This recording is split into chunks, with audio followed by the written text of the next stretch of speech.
இல்ல. அது என்னன்னா, அந்த ஒரு சேச்சுரேஷன் லிமிட்ன்னு சொல்லுவாங்கல்ல. ஒரு நம்ம இந்த இந்த ஒரு படிநிலையை கடந்துட்டா நம்ம பொறுமை இழந்துருவோம் அப்படின்னு ஒரு எல்லை இருக்குல்ல. எல்லாருக்குமே எல்லை இருக்குல்ல. அந்த எல்லை போக போக போக போக கொஞ்சம் நிறைய அடிபட அந்த எல்லை கொஞ்சம் விரிவடைஞ்சிட்டே போகும்லவா.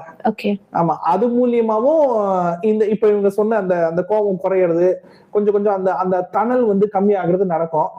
அது இல்லாம இன்னொரு மைண்ட் செட்னு ஒண்ணு இருக்கு.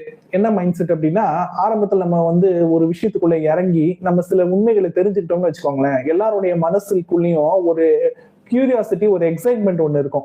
அது என்ன தெரியுமாமா, எப்படியாச்சும் இந்த உண்மையை மக்கள் கிட்ட கொண்டு போய் சேர்த்துடணும்னு ஒரு எக்ஸைட்மெண்ட் இருக்கும்ல.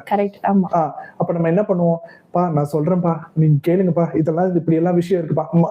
மக்கள் முன்னாடி இந்த ஜோதி வள்ளலார் சொல்லுவார்ல, கடை விரித்தேன் கொள்வார் யாரும் இல்லைன்னு. ஃபர்ஸ்ட் மக்கள் முன்னாடி அந்த விஷயத்த நம்ம பரப்புவோம், எடுத்து வைப்போம். எடுத்து வைக்கும் போது சிலர் ஏத்துப்பாங்க, பலர் ஏத்துக்க மாட்டாங்கல்ல. எடுத்த உடனே அது வரவேற்பு இருக்காது. அப்போ எந்த அளவுக்கு மக்கள் அதை உட்கிரகிச்சு வாங்குறாங்க நம்ம சொல்ற கான்செப்ட் அப்படின்னு ஒண்ணு இருக்குல்ல, அதுதான் அந்த ஜோதிடருக்கும் மக்களுக்குமான இடைவேளை. கரெக்டுங்களா? அப்போ பலதரப்பட்ட மக்களை திரும்ப திரும்ப பார்த்துக்கிட்டே இருப்போம். நம்மளும் சொன்ன விஷயத்த ரிப்பீட்டடா சொல்லிக்கிட்டே இருப்போம்.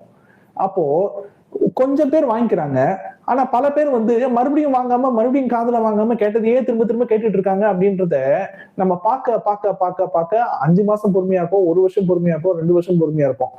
அதுக்கப்புறம் நம்ம கொஞ்சம் ரியாக்ட் எல்லாம் பண்ண ஆரம்பிச்சிருவோம். ஏப்பா எத்தனை சொன்னதையே திரும்ப திரும்ப சொல்லிட்டு இருக்கிறது, நமக்கே ஒரு வெறுப்பு வந்துடும். அந்த வெறுப்பே கால போக்குல ஒரு ஸ்டேஜ் மேல போயிடுச்சுன்னா சலிச்சு போய், இவங்க எவ்வளவு சொன்னாலும் இவங்க திரும்ப போறதும் கிடையாது, நம்மளும் சொல்றதே தான் திரும்ப திரும்ப சொல்லிட்டு இருப்போம், நம்ம ஏன்பா இனி கத்திக்கிட்டு அப்படின்ற மாதிரி ஒரு மைண்ட் செட் வந்துரும் பாருங்க.